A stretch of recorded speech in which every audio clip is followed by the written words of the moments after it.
Hello, everyone. Welcome to, I think it's episode 17 of the True Talks podcast. As with the usual, the gameplay on the screen is my own, but it has nothing to do with what I'm talking about, so it's just there for something to watch if you choose to. But you can just put this on in the background. You won't need to see what's happening on the screen to understand anything. It's just there as a visual aid. The rating, the age rating of this podcast is hovering around PG-13. That's kind of what I'm choosing to stick to for this. For today's episode, I will be talking about, the topics in order. It's going to be a very video game centric episode because I've been playing and beating a lot of games that have been on my backlog kind of like systematically. Like I get home and pretty much just sit on my Switch for about until I go to bed after I'm done teaching because I'm trying to get through some of these games that I've had forever but I've never really gotten the chance to play. So the first topic is going to be my final thoughts on Sonic Frontiers. I talked about this a couple episodes ago that I had been playing it. I finally just beat it a bit ago and I have some in-depth thoughts on it. Then I'm going to be ranking my top 10 vocal music tracks in video games, which should be interesting. And I'll be playing clips from each. I'll probably get copyright struck, and it'll be a fun time. I don't really care anymore. Then the final topic is going to be Live Alive.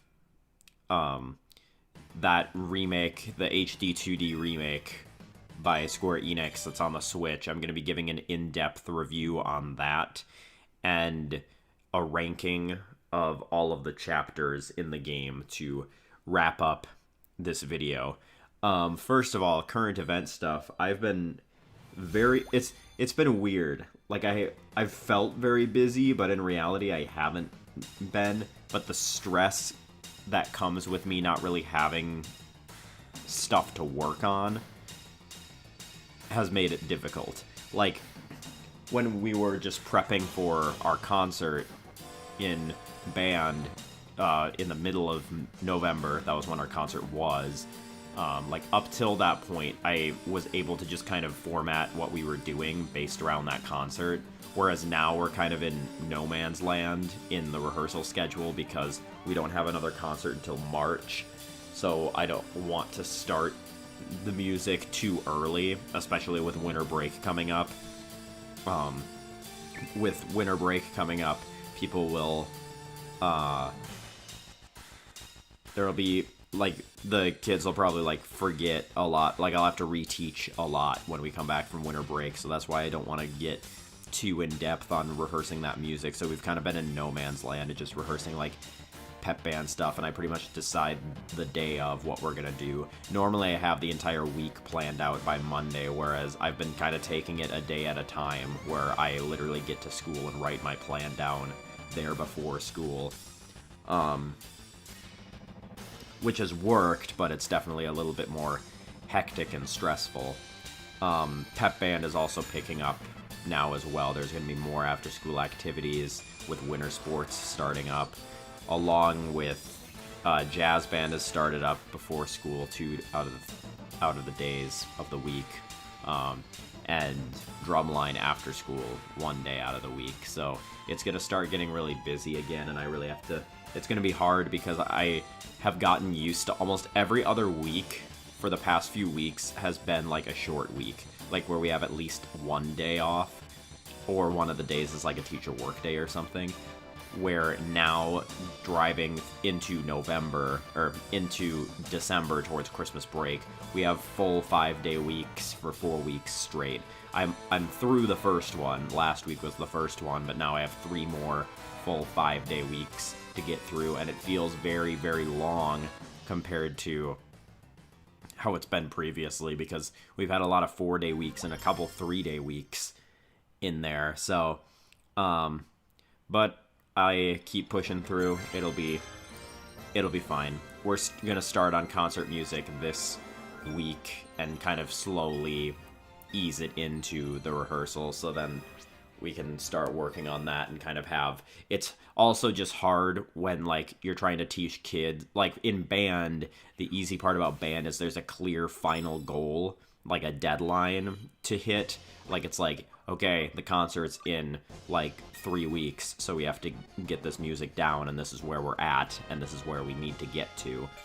Whereas right now we're kind of in no man's land, where it's like there's no real push, because it's like the concert is 3 months away, like probably like 12 weeks at least, maybe even like 14-ish weeks away. So it's like there's no real drive to be like, we have to get this stuff together now. Like I honestly find that I struggle more when I don't have a lot to work on than when I do, because sort of that unstructured time is where things have the potential to be a little bit more crazy. So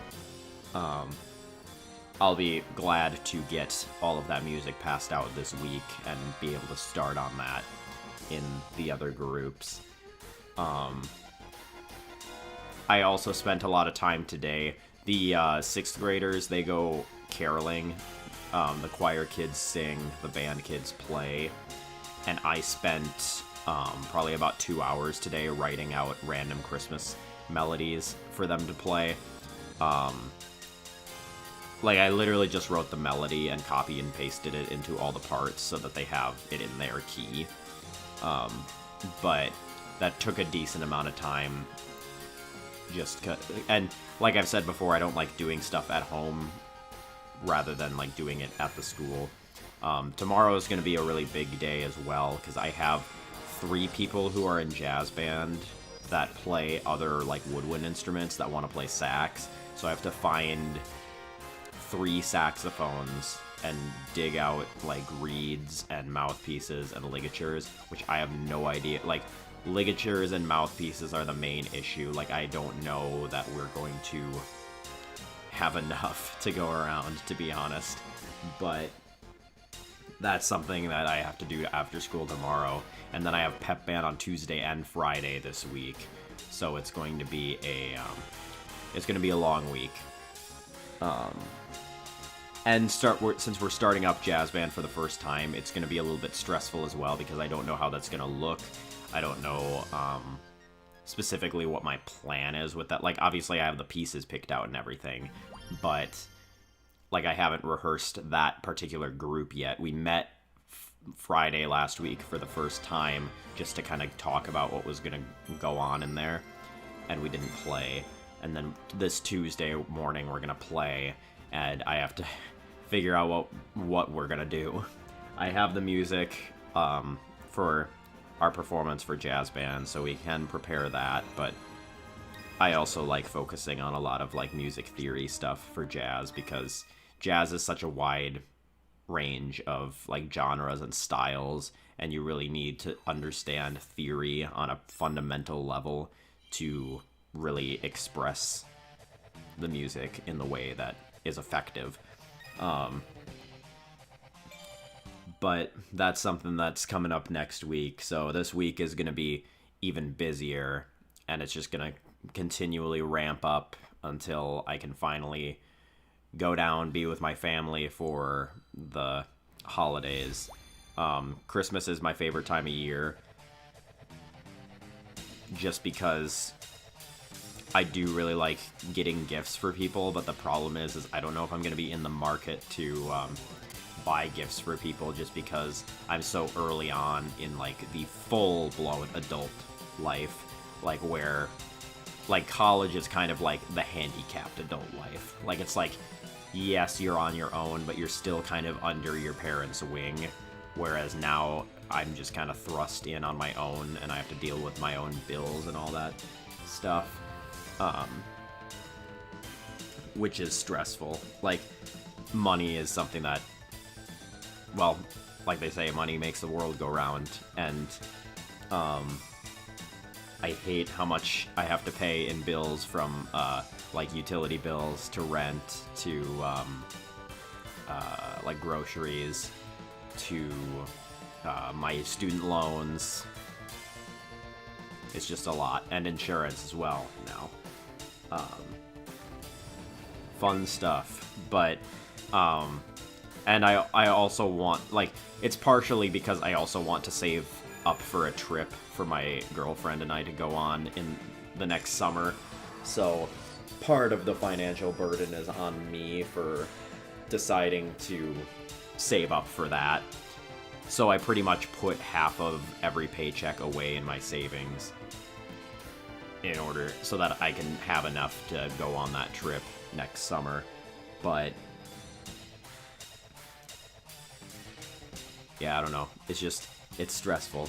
And sometimes I wish I had, like, another way of making money, like, if I really took the YouTube thing seriously. But the problem is then if I were to live stream, it would feel like I was literally, like, Superman, like, not like Superman as in, like, a superhero type thing, not that, like, live streaming is, like, a superhero thing, but it's like I have to live two separate identities, where it's, like, half the day I'm the, teacher, and then the other half of the day I'm on the internet streaming, which I don't want to do. Also, just because I spend the entire day in front of, well, not the entire day, I have periods where I'm by myself, but I spend pretty much the entire day teaching and talking in front of people. I probably won't have the energy, well, I don't have the energy to go home, and as it sounds so much easier than it actually is to live stream, it's not as easy as it seems. It comes naturally for some people, but you have to realize just how hard it is to be interesting for, like, even like a 3-hour stream, which is, like, short in streaming terms. It's really, really difficult. And I mean, that's also why people, like, edit their streams, like the VODs, down and make highlight videos, because the entire stream isn't going to be full action the entire time. That's just not how it'll work. But, like, a lot of streamers, the reason that they're able to do what they do is because they're entertainers inherently, and they're able to keep things interesting for a long period of time to engage an audience. Like, you can say some people rely on chat, but at the same time, they needed to get there somehow. So it's like they had to be interesting in the first place in order to draw an audience. The hardest part is breaking through that wall where you don't have chatters in the beginning. And it's like you will see, like, the thing, it's like you'll watch your view counter and you'll see it pop up to 1 viewer, and all of a sudden you have beads of sweat dripping down you. Like, you're like, how do I keep this person here? That's how it was for me. But then there would be some times where I'd stream and I'd have, like, 5 people in, and we'd just have a fun, chill time. I do miss those days. I miss the days when I streamed, like, in late high school. Like, when I streamed when I was, like, a junior in high school. That big sort of summer where my channel suddenly blew up. I had I started my channel when I was in 6th grade. So I guess I can tell a little bit of backstory on this. This is why it's kind of nice that I've been taking breaks from recording the podcast, because it lets me kind of open up and ramble a little bit. But I started my YouTube channel in 6th grade. My 6th grade friends and I recorded videos of us playing Sonic Generations together. We put a camera, like, in front of the TV and recorded it with that. Or no, we recorded it with a 3DS. That's what we did. We recorded our videos with a 3DS, and then I put them on my laptop from the 3DS and uploaded them up to YouTube. I wish I still had those videos, but they're just, like, gone. I have no idea where they would be. Because the 3DS obviously didn't have much space, I would put them on my laptop and then just delete them off my 3DS. And I don't have that laptop anymore, and the videos are not on my YouTube channel. Like, they're not even privated, they're just gone. I don't even remember deleting them. I must have, but I don't remember doing that. And then when I was in 8th grade, I kind of started to reboot my channel. I think that's probably when I deleted them, was when I was in 8th grade. I started recording like more traditional Let's Play type videos where I still didn't have a capture card, so I would use this. I had a Surface tablet that I would set on a stack of books in front of my TV and aim the camera at the TV. And back then I was like I was really motivated because I liked watching other people on YouTube do that sort of thing. So I had a full-blown schedule where I'd upload like, it would be like Pikmin 1 on like Monday and Wednesday, Super Mario Sunshine on Tuesday and Thursday, and then like Harvest Moon on Friday or something like that. And it burnt me out so quickly because I was doing so much in so many different games. But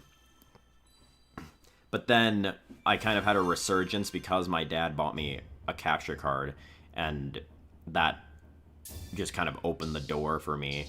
But I didn't have a computer that was powerful enough to actually record videos, so it was kind of funny. I drug the desktop, or like the family desktop, with a separate monitor like up the stairs and into the living room, and I had to use that to record my videos because I didn't have a laptop that was powerful enough to handle it. And then I remember, I think it was early high school, it was like sophomore year that I tried streaming for the first time, and it was just a mess. Like, it was just laggy, like going like 1 frame a second. It was terrible. So then I gave up on that and just kind of recorded videos here and there and uploaded Let's Plays. I had full-blown Let's Plays that I did. It was like Pikmin 1, Super Mario Galaxy, Pikmin 2. I think I did Zelda Skyward Sword. And the last one that I did before I switched over to completely streaming was Fire Red. I did Pokemon Fire Red, and I think I had like 50 episodes of that. That one's kind of funny because there's a one random episode. I privated all those videos because I was still an immature high schooler recording gameplay videos. You can imagine what those were like. But, well, some of you don't have to imagine. Some of you were there for it. But one of my Fire Red videos, just a complete random episode, like in the middle of the series, got over like 2,000 views. All of the other ones are like under 100, and that one just randomly, I can look it up. It just, for some unknown reason, got up to like a couple thousand views, and I don't understand why. I have to look for it. It's gonna be in one of my playlists. It won't take me too long. Hopefully. I guess I do have to scroll a ways to find it. There it is, Pokemon Fire Red.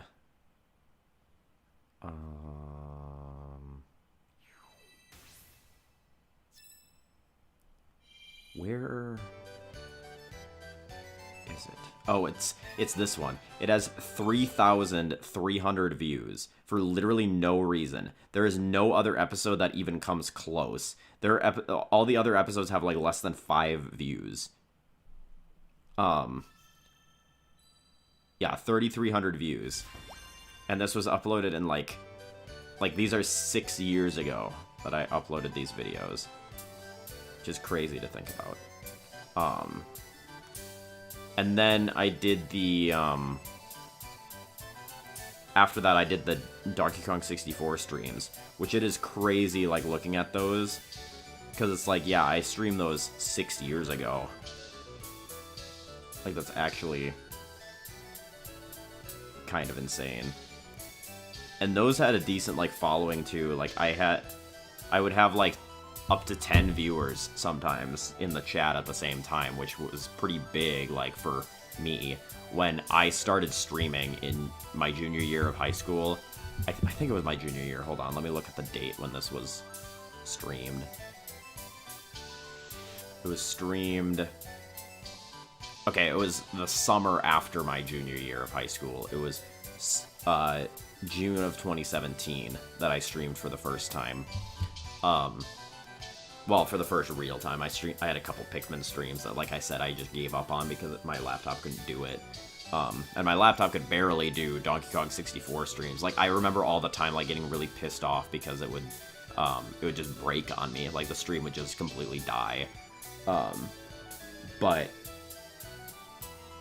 it was crazy the amount of momentum that I got from that DK64 stream. Like, I kind of just started streaming there and never looked back. And I had a lot of fun with it because I had, like, a decent amount of loyal viewers who would come to every stream. Like, I had, like, 10-ish, which is, like, it sounds like not that many, but when it comes to streaming, if you have 10 loyal people who aren't, like, your IRL friends, who are coming to every stream, like, that's kind of a big deal, because then you can actually hold conversations with people in the chat. Like, when you have, like, 2 people who are chatting once every, like, 5 minutes, then it's like, you're pretty much on your own. Like, you're doing a Let's Play at that point. But yeah, and then from I streamed DK64, I streamed Banjo-Kazooie, and then I think I streamed Banjo-Tooie, and those were the big 3, and then I had to take a break because I went on vacation, and I just kind of lost a little bit of my momentum. Like, it was just going up and up and up, and then I pretty much had to restart after I came back from that 1-week vacation, which made me realize just kind of how unsustainable it really is, because YouTube, like, if you take a break, and you come back, it's like YouTube suddenly won't recommend you to as many people.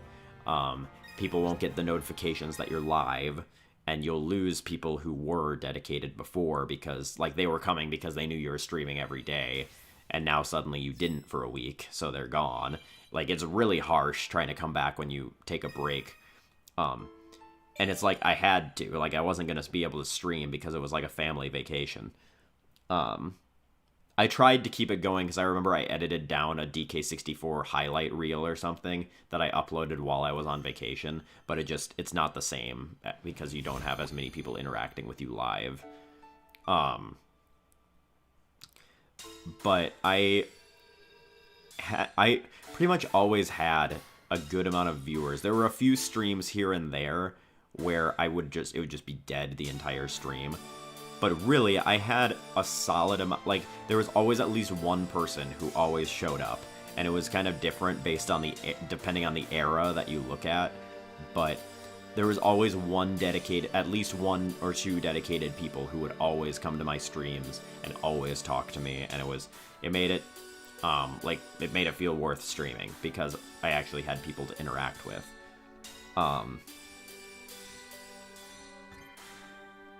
But I think where I kind of lost a bit on my streaming was, as I got older, I got slightly less entertaining because I mellowed out a lot. Like, when I was always kind of a more quiet person in general. I was never the big known for, like, the big freakouts or whatever. I would have some occasionally, but I was still, but I, like, really mellowed out when you look at my first streams, like, where I was streaming DK64, I did not give a shit what I said. Like, I would just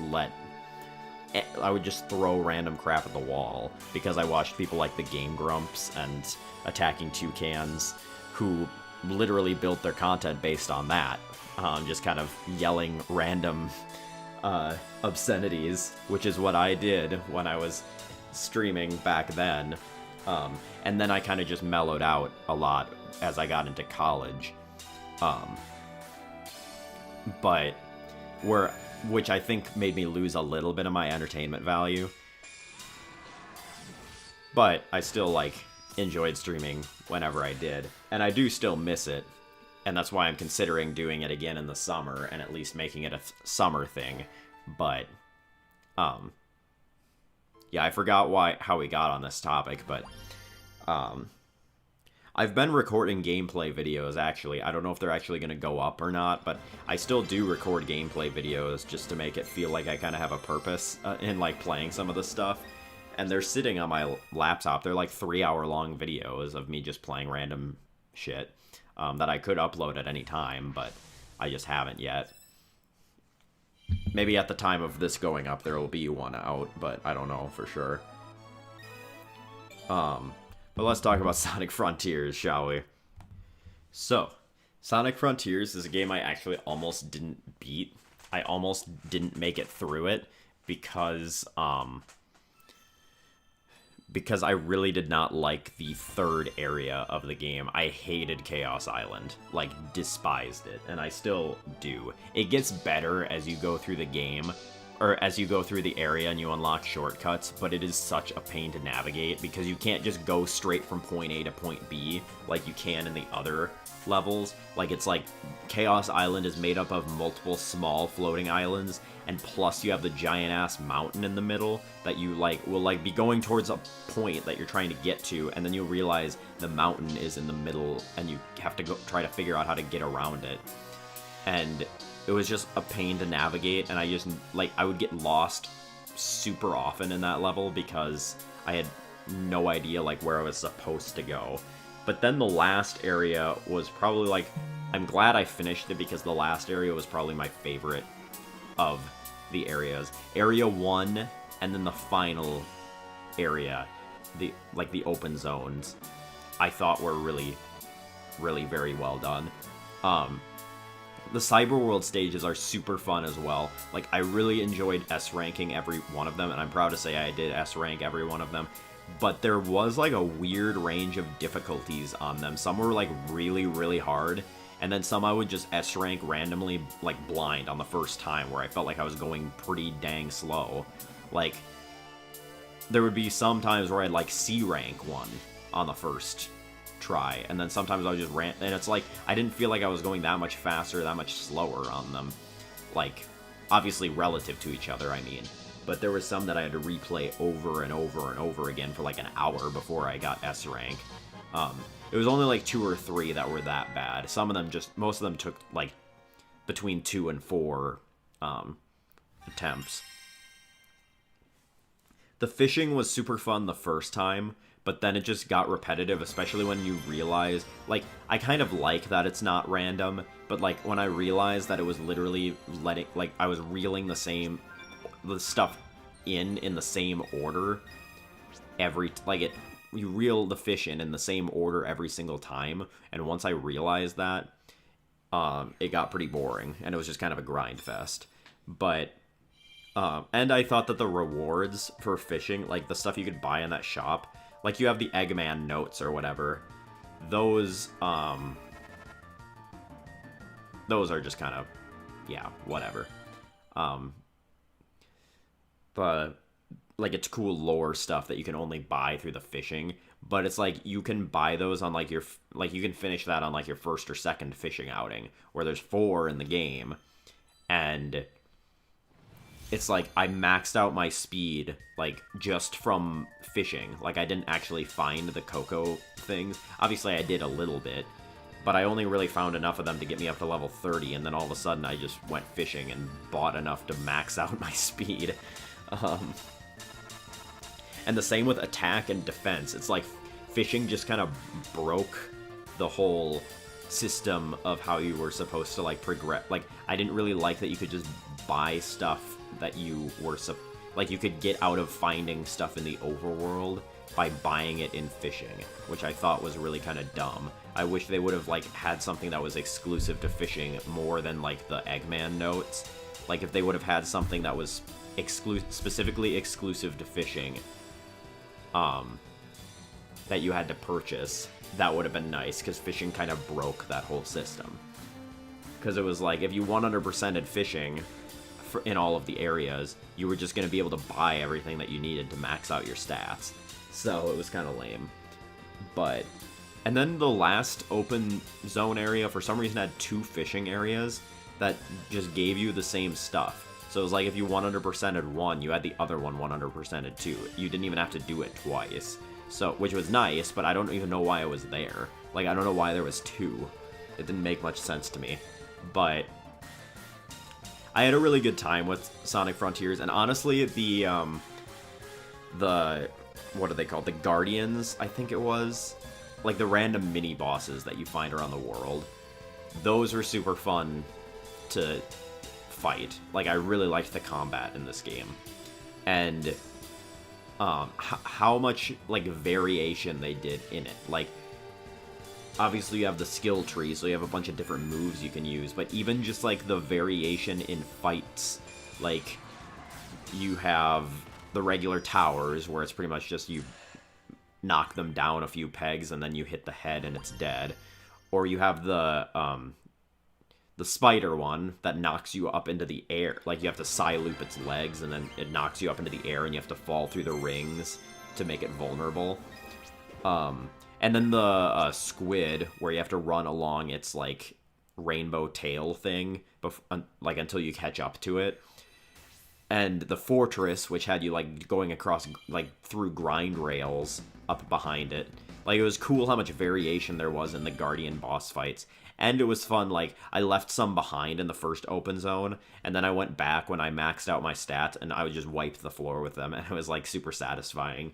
Like, to really feel how much, like, that is one thing that I give this game massive credit for. Even if you can, like, cheat the system by buying all of the upgrades through fishing, like, there is a noticeable difference between,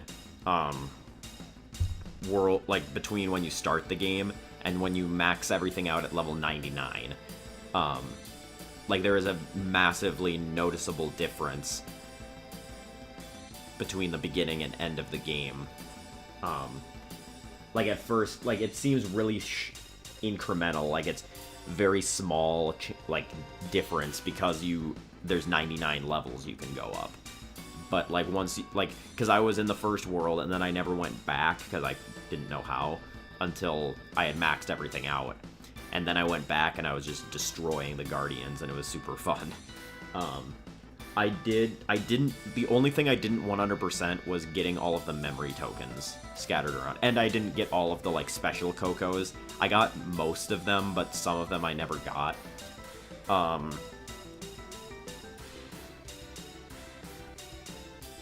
But I'm mostly 100% of the game. Not quite, but I almost did. I beat all of the challenges, and I S-ranked all of the Cyber World stages, along with getting all the keys, so I got all the red rings and did all the challenges in the Cyber World stages.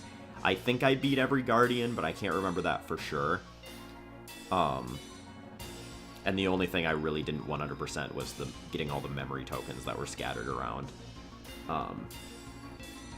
Speaking of memory tokens, I really did like the story of this game, like the whole interaction between Sage and, like, having a villain that's not really a villain, which has kind of become almost too much of a trope lately in both movies and video games, but it really worked with Sage.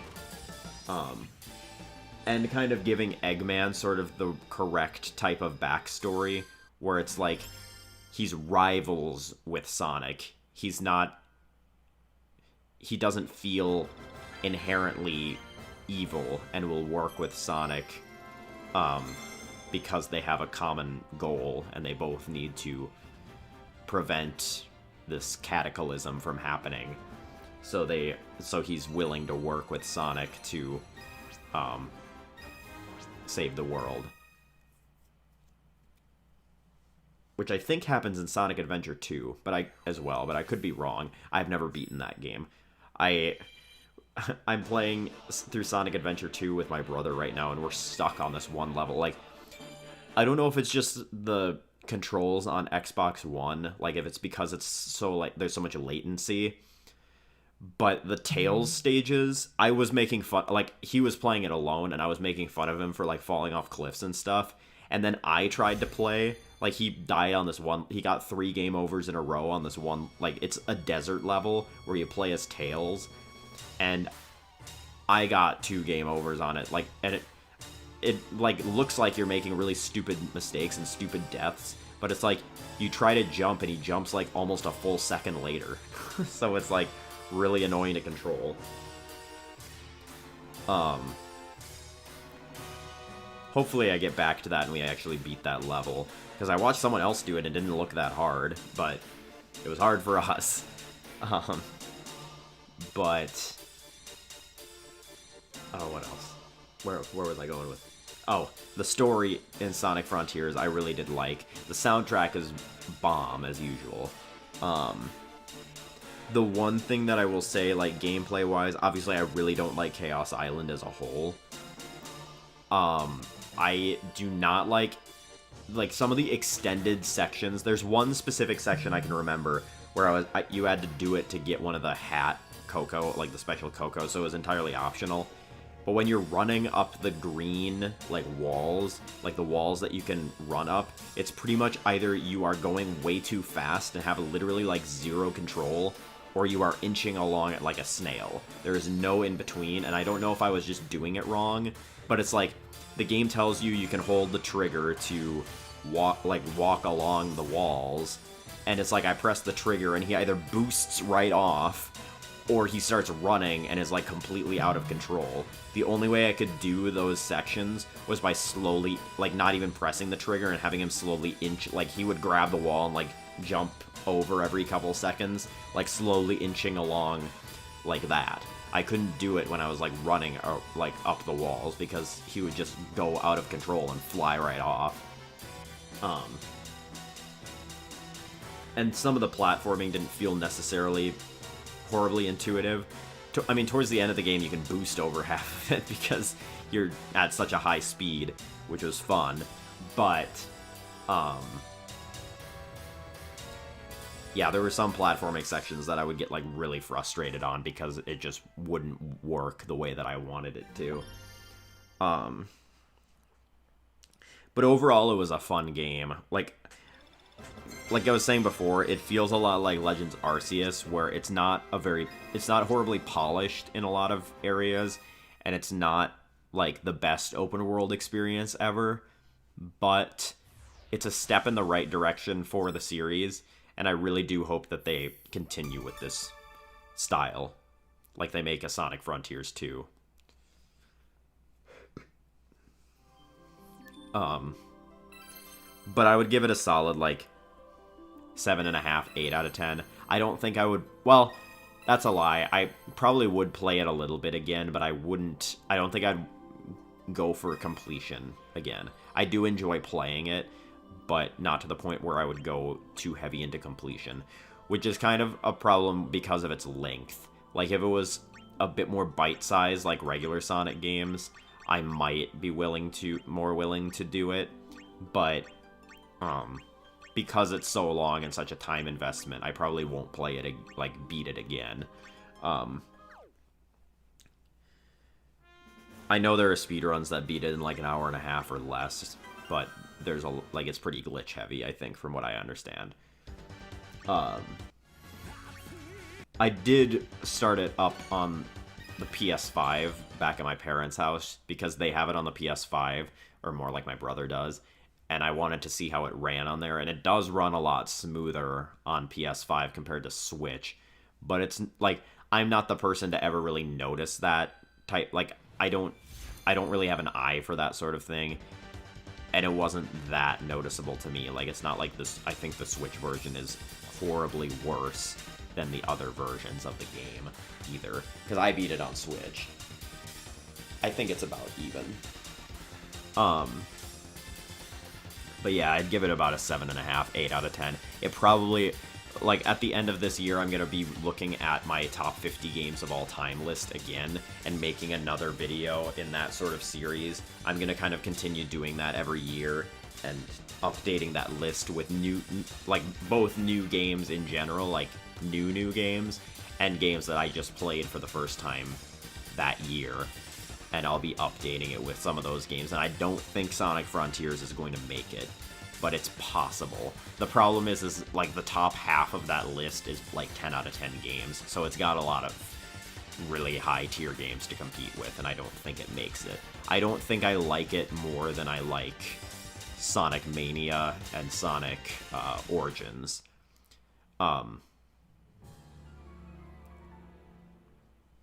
It's probably my favorite 3D Sonic,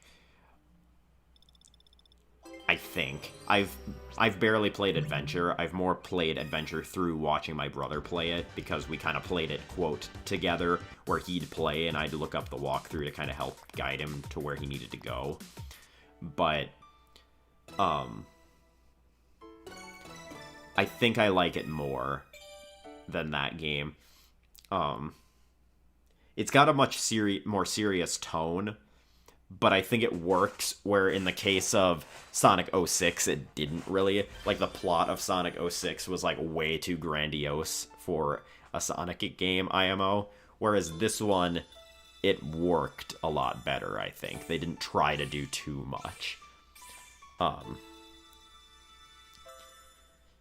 But anyways, I think that's pretty much all I have to say about Sonic Frontiers. I have to pause the recording to use the bathroom.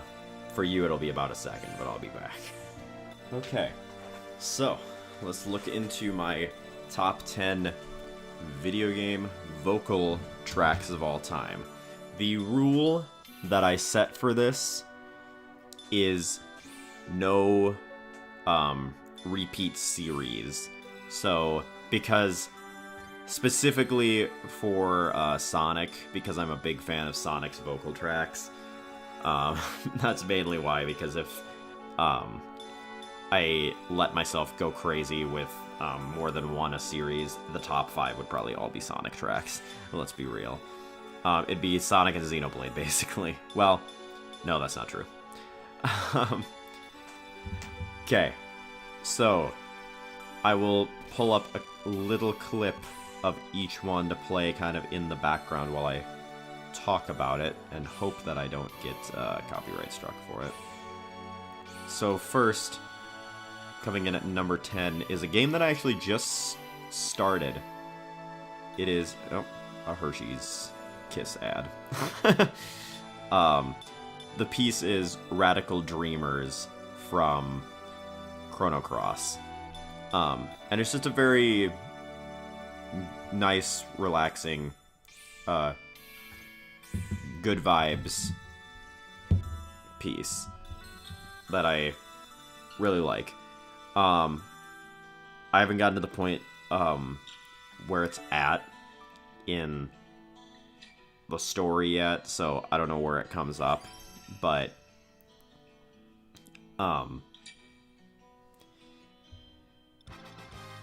yeah, Yasunori Mitsuda really crushes it at writing his vocal tracks. You'll be seeing a couple more of those on this list. But yeah, he just writes really intricate melodies and chord progressions that do not go the way that you would expect them to. Okay. The next one is one that I can't play for you because it would make this not fit the PG-13 rating, but it's the Sloprano boss fight music from Conker's Bad Fur Day, just because of its hilarity. Like, for those of you who don't know, it's literally an opera singing pile of shit, like literal shit, that you have to throw toilet paper in its mouth while it's singing. It sounds like I might be making it up, but I'm not. And it's just the hilarity, and it's so Rareware, like it's so classic Rareware to have something like that in its game, but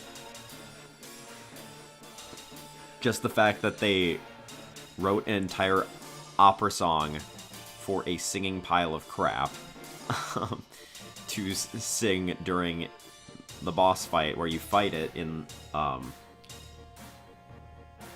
fight that ends with you flushing it down the toilet.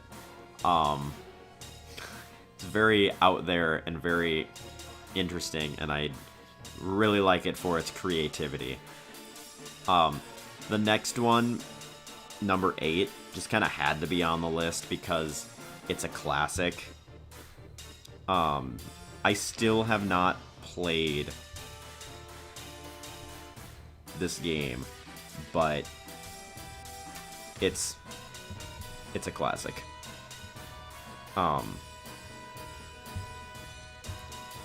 It's Still Alive from Portal.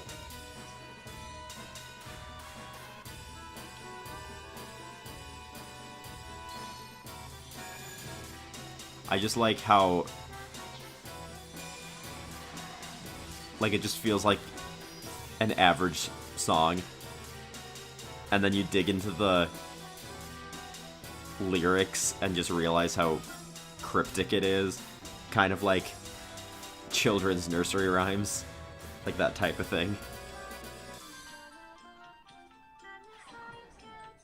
Like they really make it feel like upbeat and happy. And then you realize the meaning behind the song, and it's like cleverly masked in there, and I really like it. The next one on the list, number 7, is from what is now probably my second favorite game of all time. And it is a step away from Xenoblade Chronicles 3. Just because of it's another Yasunori Mitsuda song, and it's just the raw emotion. Like, it's really easy to write an emotional song and totally blow it, but the scene that this plays over, like, even, like, just listening to the song still right now, makes me about, like, bawl my eyes out, because that is the hardest I have ever cried to a video game, or to any piece of fiction in general. And just kind of the desperation that the song captures that really fits the scene very, very well. And the progression of the scene that happens during it as well, like the different interactions that happen throughout it, it feels like the song really builds that to the next level. And it really makes the emotions high during that portion of the game. That's the only song that gets me necessarily emotional during this. The next one is another one that's kind of become a classic, but not a classic in the same way that Still Alive is, but like just the way that they introduced this song for Super Mario Odyssey to really create, like, show how upbeat and fun this game is super cool. And just the way that, like, it's in the style of, like, classic jazz, which I love as well as a big jazz person.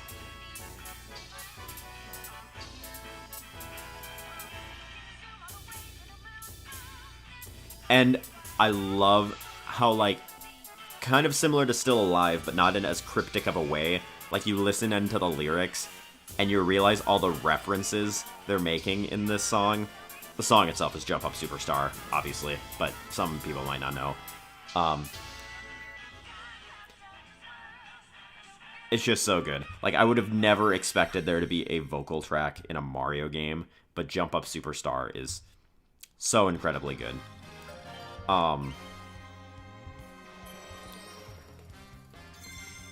The next track is an ad. An ad for Mountain Dew.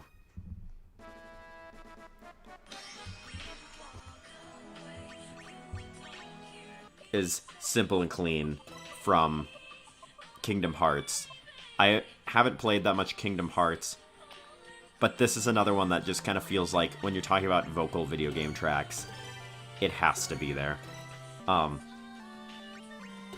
And I listened to, like, when I went to the video game music convention in Minneapolis back in April, there was a big band there that played an arrangement of this song, and it was so powerful and so impactful.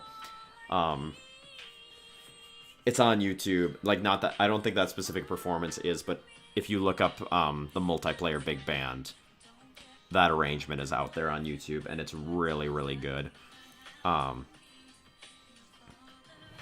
But Simple and Clean is just kind of a classic. That one and Still Alive are kind of just the first two songs that people might think of when you say vocal video game music track, because they were some of the first, like, big ones. But next on the list is another more modern game and another jazzy track Persona 5's last surprise. The fact that they chose to have kind of almost a low-key, like, obviously the intro is really big and dramatic, but the verses themselves are pretty, like, low-key jazz, and this is, like, the battle theme, which is crazy to me. I've barely played Persona 5, but I've listened to this song, like, a million times, because it's so good. Not a cloud, but the lonely weather's got you cool. Seems like it crept up out of nowhere, all around you, it's not quite what. And when this hits, you'll never see it coming.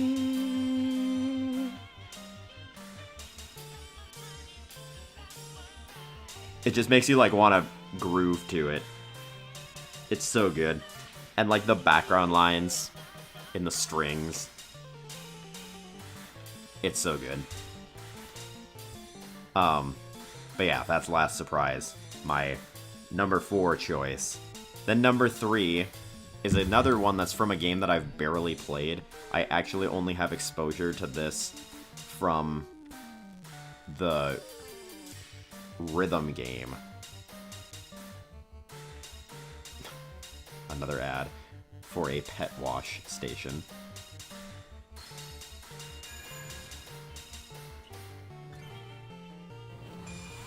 I think this is the an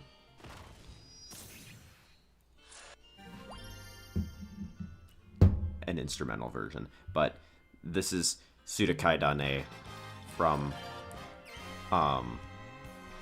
Final Fantasy X, which again is a classic, and it's a very emotional song. I don't know when it actually plays in the game. This might actually be like a really emotional one too, kind of similar to A Step Away. But I don't have the emotional attachment to like the way it's used in the game. I just really like the song because I used to play the Theatrhythm game all the time.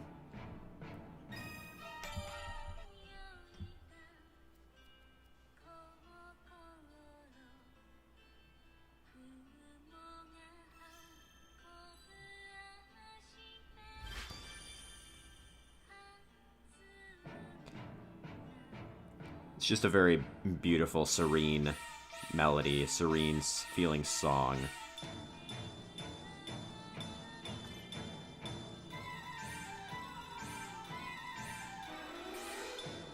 But that is my number 3, Sudakai Dane from Final Fantasy X. My number 2, before we get to an honorable mention, is from a game that I absolutely love, but I don't play nearly enough. The soundtrack of this game is like perfection, and this is the definition of catchy. Lonely Rolling Star from Katamari Damacy. It is so good, and it's like so catchy. You hear this song play over and over and over again in the level, and it's a fun sounding song for a fun feeling game that captures the essence of Katamari so well. Like it really fits the gameplay, like almost like to the level that I would say the main Zelda theme fits Zelda on the NES. Like this song fits Katamari in that way, like the gameplay. And pretty much all of the tracks in that game do really well. Really, like all of them, period, do. But I love Lonely Rolling Star because it's got like this really fun, dancey, short notes, staccato melody, and then you get to the chorus.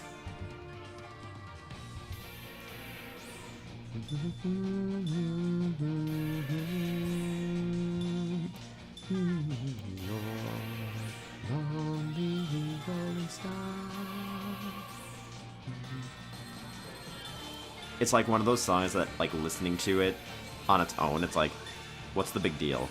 But it's like, you play multiple levels that have that song in it, and it just gets stuck in your head, like, rent-free. It's a really good, really catchy song. Okay, so before we get to my number 1, here is an honorable mention, because the reason that this is an honorable mention is partially because I feel like this one would almost cross the border of being in the same series as another game on the list. Like, it's close. But this is Stars of Tears from Xenogears, which is like somewhat in the same series as Xenoblade, but like it's close, and that's why it's an honorable mention and not on the list.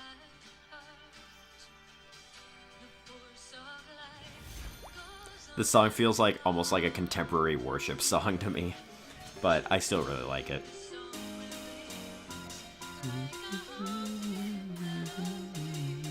I still haven't played Xenogears.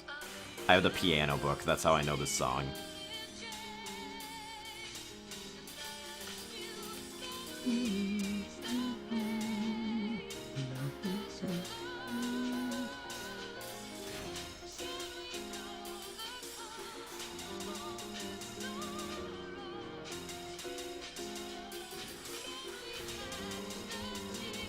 But yeah, that's another Yasunori Mitsuda track.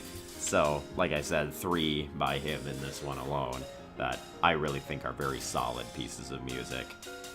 I really like Stars of Tears. Mainly just from like a musical composition standpoint, because again, I haven't played Xenogears. I don't know where it comes up, and if it's like an intro song or if it plays just during the credits or when it plays in the game, but I just love the song for what it is because I practiced it on the piano book. And the last one might be recency bias, but I had to pick a song from a Sonic game that was my favorite, which is really hard because I love Escape from the City. I love Live and Learn. Those two are probably contenders as well. But what ended up taking the top spot for me is I'm Here from Sonic Frontiers.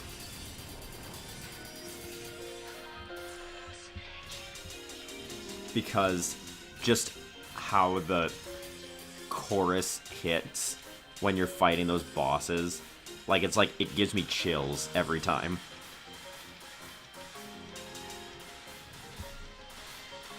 And it's like a really heavy feeling song too, which I think is unique.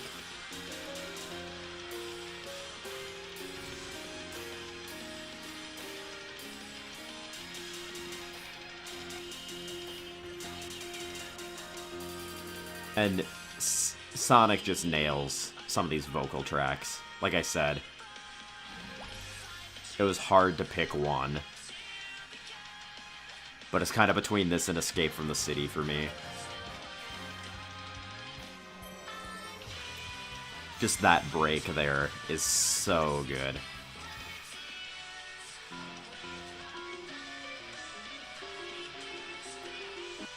Like, I listened to this in my car with the volume cranked.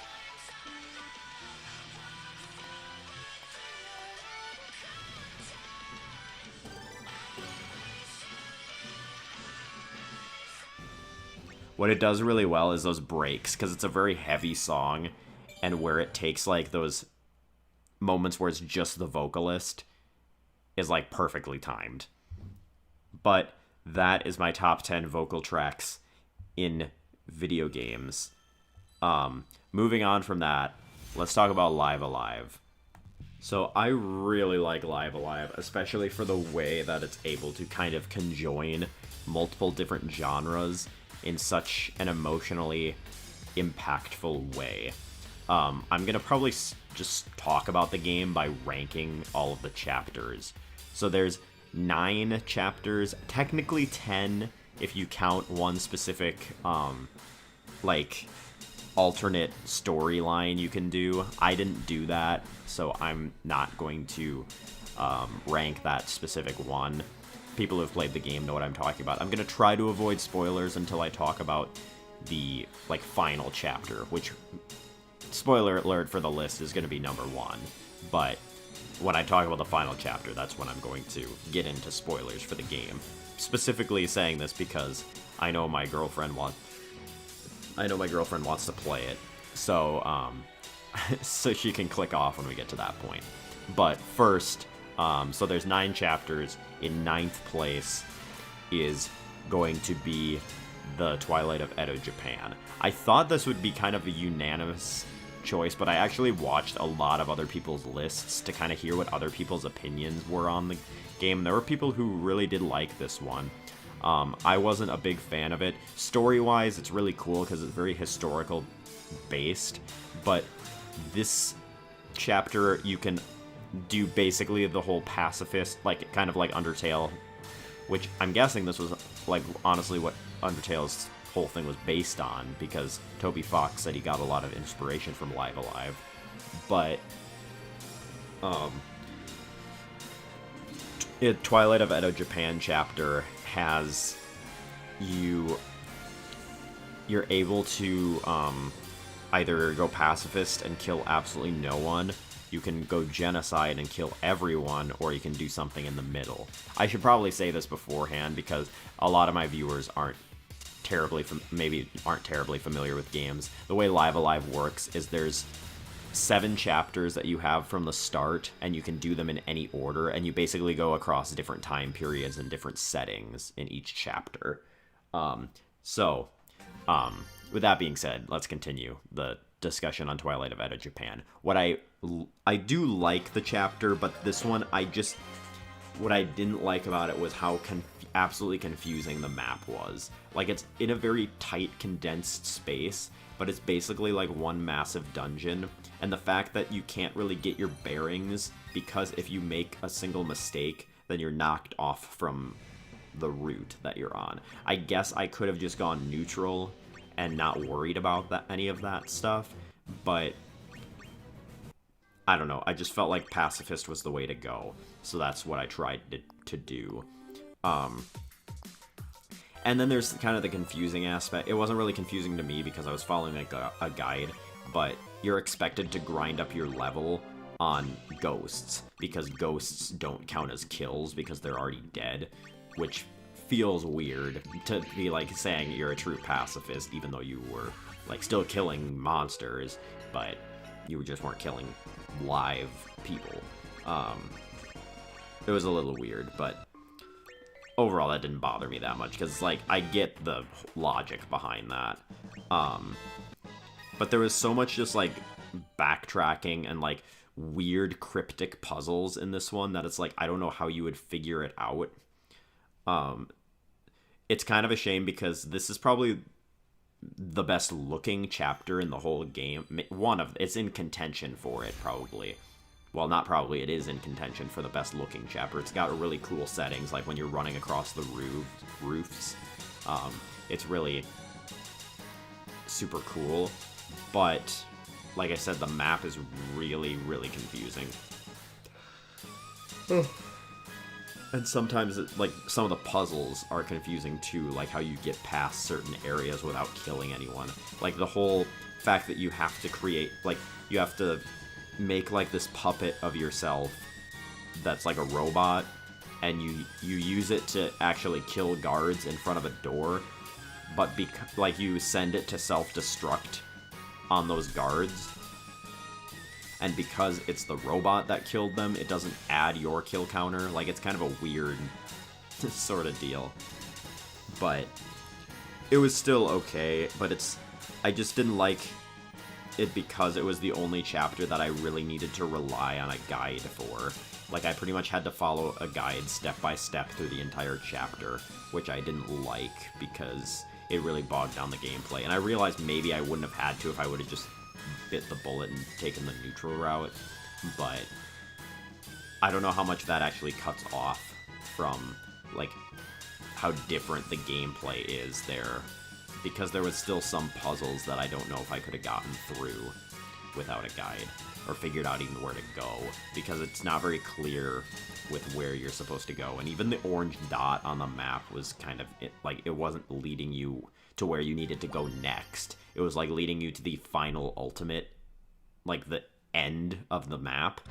Whereas it didn't really break it up into small sections, being like, okay, you have to go here, and then you go to the end. It was like, alright, here's the end, marking that on the map, not gonna show you the in-between steps. It was kind of weird, because all of the other ones, it was pretty clear with where you're supposed to go on the map. But that's why Twilight of Edo Japan is on the bottom for me. It's the only, like, kind of below average chapter to me. But again, the little combat that I saw, like, at the end of the chapter was really cool. The story was really cool because it's historically based, and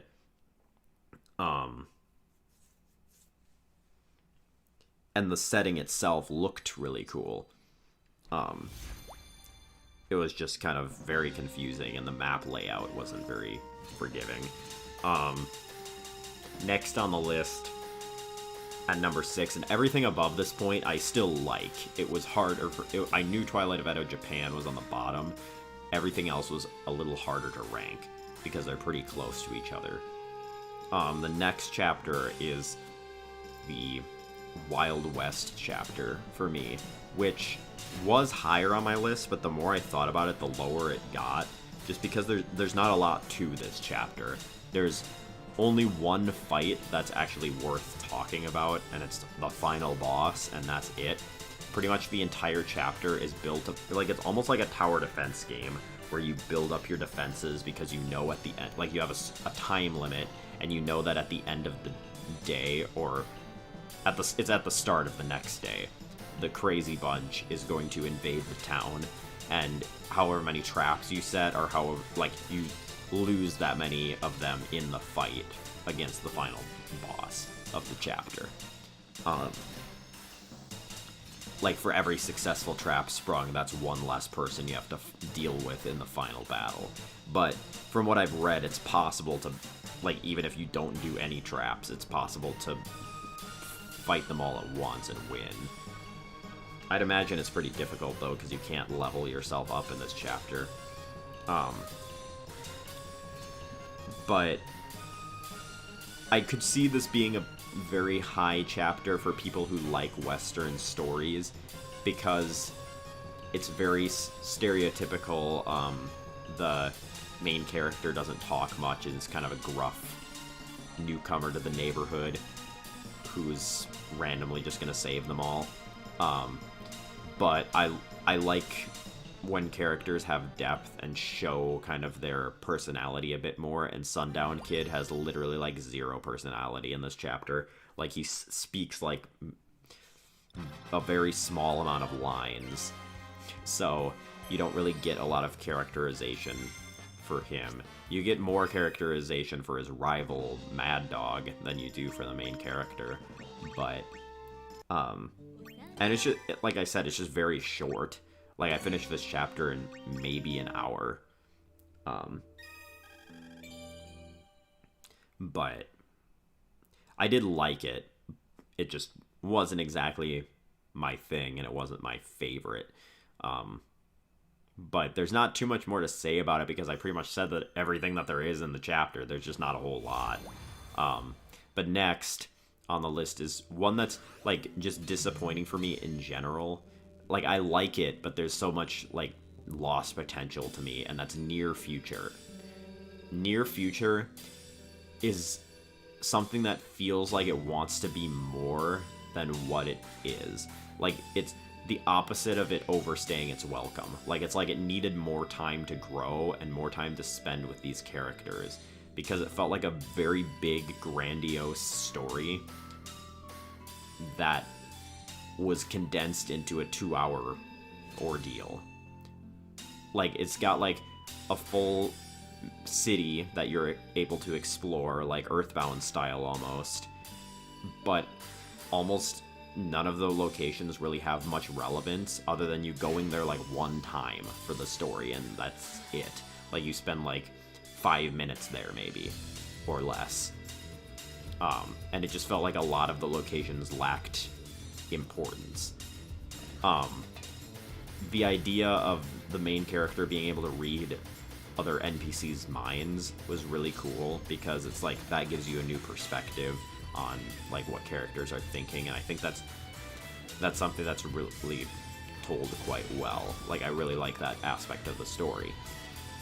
Another aspect that I really like is how powerful you feel at the end when you get to control the giant robot.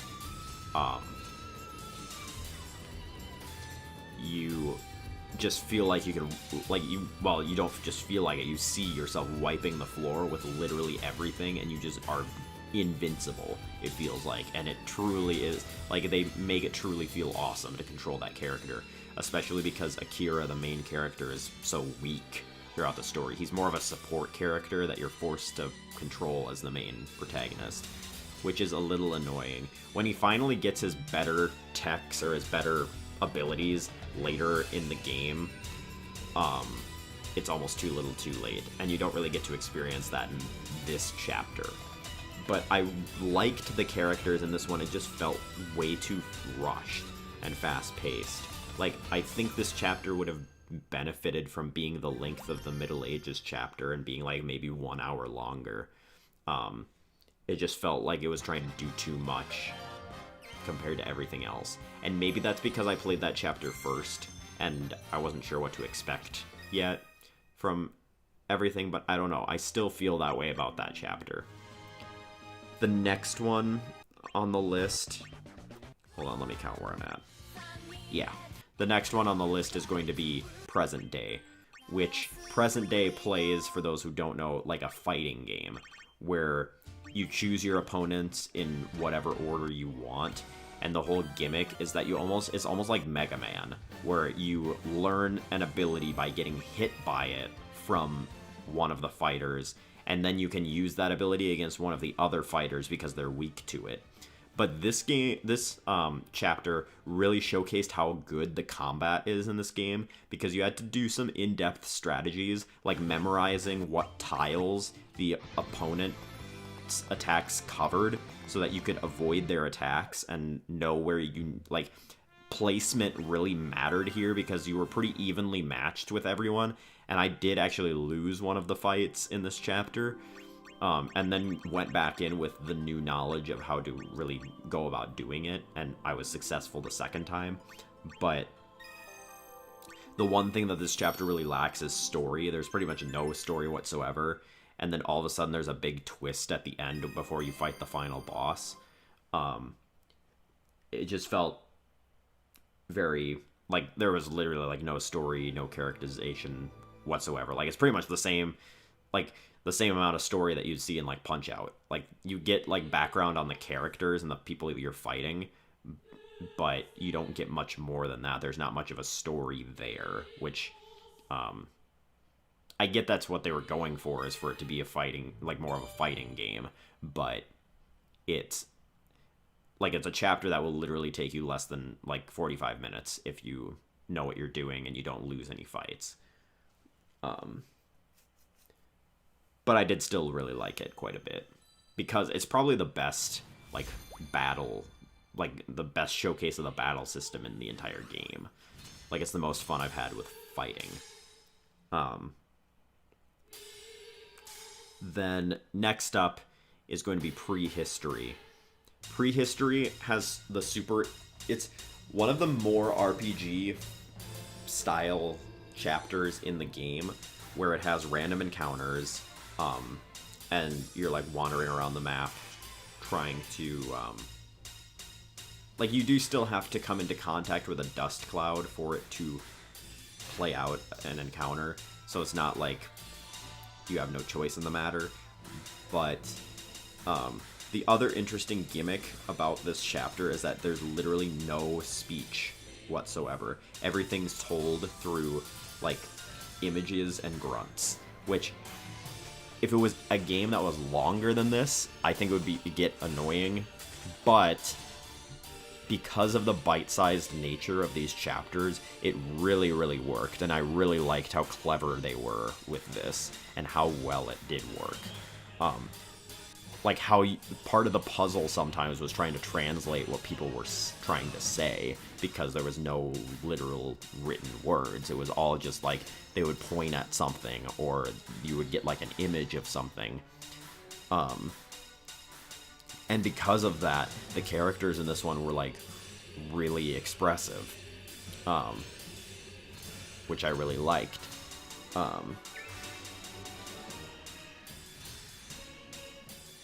All in all, this one was really fun, and I just really liked playing through it. And the setting was super, like, I got really involved in the setting, like crafting the stone tools and stuff like that to be better in battle.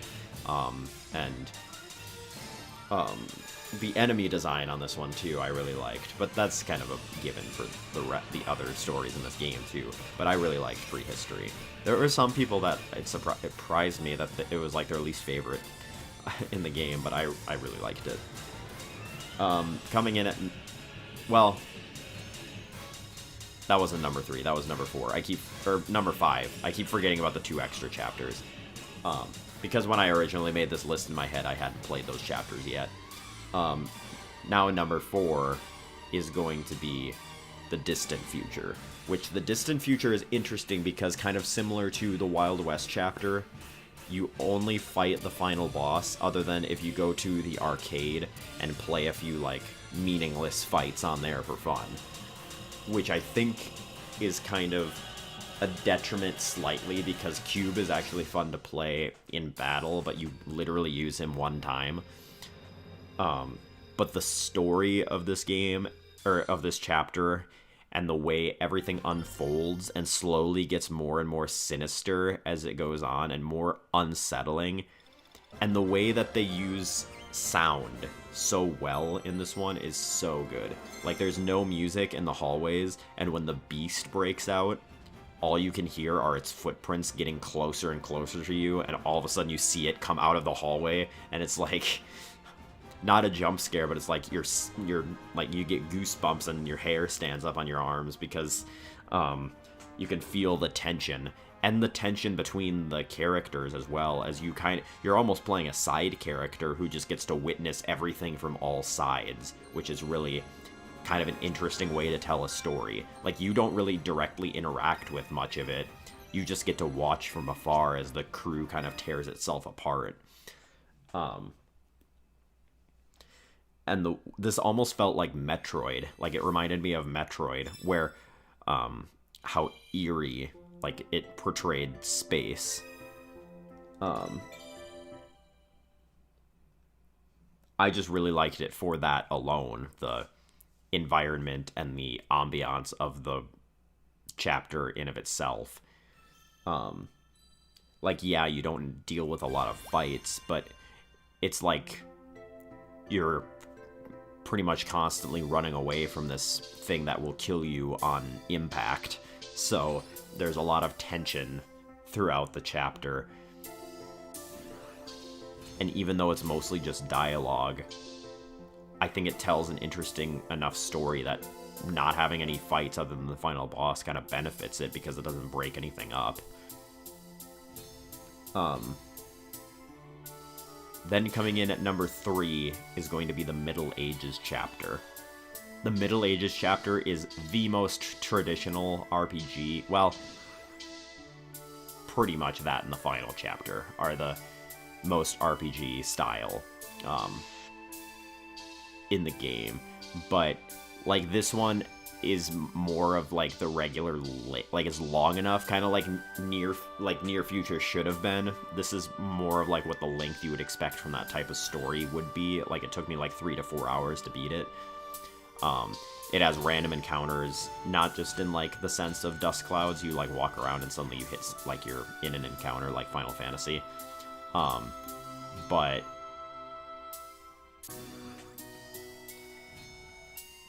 this one really benefited from having really good, really solid characters, and the twists that you go through at the end, and when it suddenly hits you what's going on, it's so impactful, and it's like a huge aha moment that I really, really like. I really like how the story's told and how like at the end everything slowly comes together and all of a sudden it's, I don't know, it's really very cool. And Orsted is probably like, well, I really like all of the protagonists, but I really do like Orsted. He might be my favorite. Well, no, that's a lie. He's not my favorite, but he's close to it. I really like this chapter. It's more of a traditional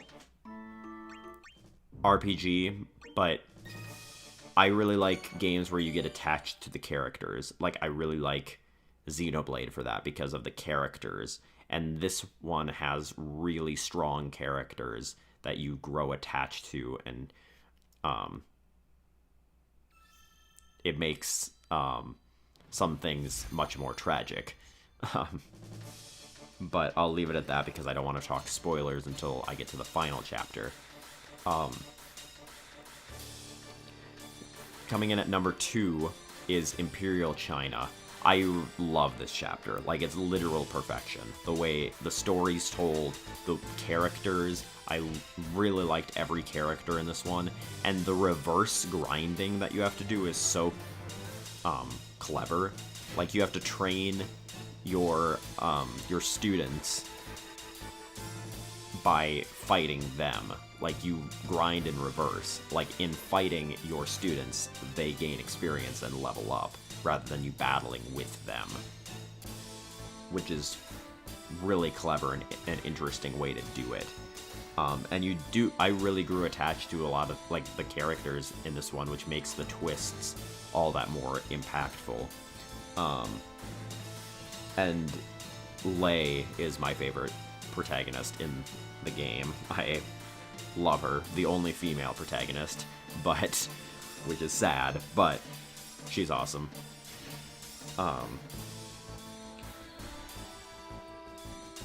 But yeah, Imperial China is literal perfection. Like, the way it flows, I'm trying to think of, like, the pacing. That's what I'm looking for. The pacing of it is perfect. The only thing about it that's slightly off-putting is the fact that the end is just a massive just enemy gauntlet. Like, they just throw enemies at you over and over and over again, and there's so many fights in a row at the end of it. But I really like the combat in this chapter as well. So it didn't get to be overbearing to me.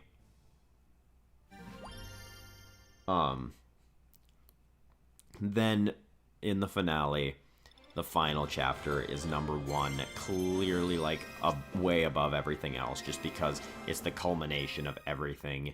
You get to use all of the protagonists, which is awesome.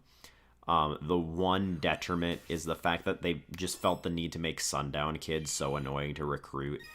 I don't know how annoying he actually is. Maybe he's not in the well, he probably is, because they don't give you waypoints for the heroes.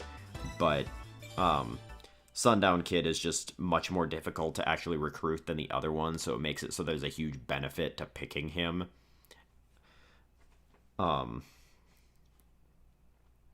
Because whoever you pick at the start, obviously you don't have to recruit. And then the story kind of revolves around them, which I'd be kind of interested to see what the other characters, like, say throughout the final chapter. But the fact that you get to construct your own party based around characters that you've grown to love across the other chapters is super cool. And the fact that you're exploring kind of the desolated map of the Middle Ages chapter is really cool.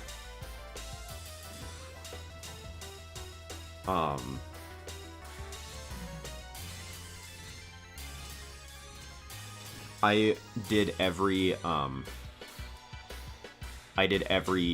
secret trial, like, because every character in the final chapter has their own, like, trial that you have to find and do. You don't have to, but it's optional, and it gives them their ultimate weapon.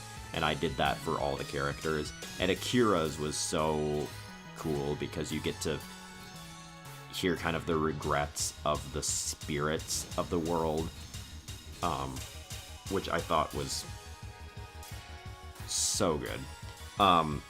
Speaking of so good, the ending. Spoiler alert now. The ending where Orsted gets redeemed and he just like rips himself out of the why can I not remember the name of like the entity, the evil entity at the end of the game. He just rips himself out of it and kills it with the final blow was so unexpected and so awesome that I was like popping off at the end. It was so good.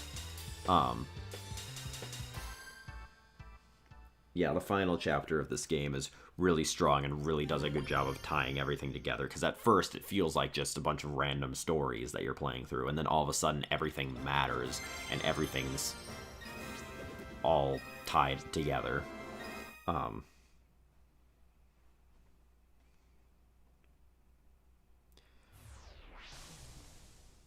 But with that, like, the 7 main chapters of the game were really good, but it would have, like, if I would have stopped there, I would have said the game was about an 8 out of 10. But honestly, with the final 2 chapters, the Middle Ages, and just the final chapter in general, I would say that it's probably, like, 10 out of 10 for me. Maybe, like, a 9.5, but really, it's very, very good. It is probably my second favorite RPG of all time, outside of like the Xenoblade series, and that is an accomplishment. It was really impactful. The end was super good. It's probably one of the best endings to an RPG I've ever seen. Like, again, on the level of Xenoblade. But that's pretty much my final thoughts on Live Alive, and that is going to wrap up this week's episode of the podcast. So I hope you all enjoyed, and I hope you all have a great weekend and a great week ahead of you. Thank you all for watching. I'll see you next week, and peace out.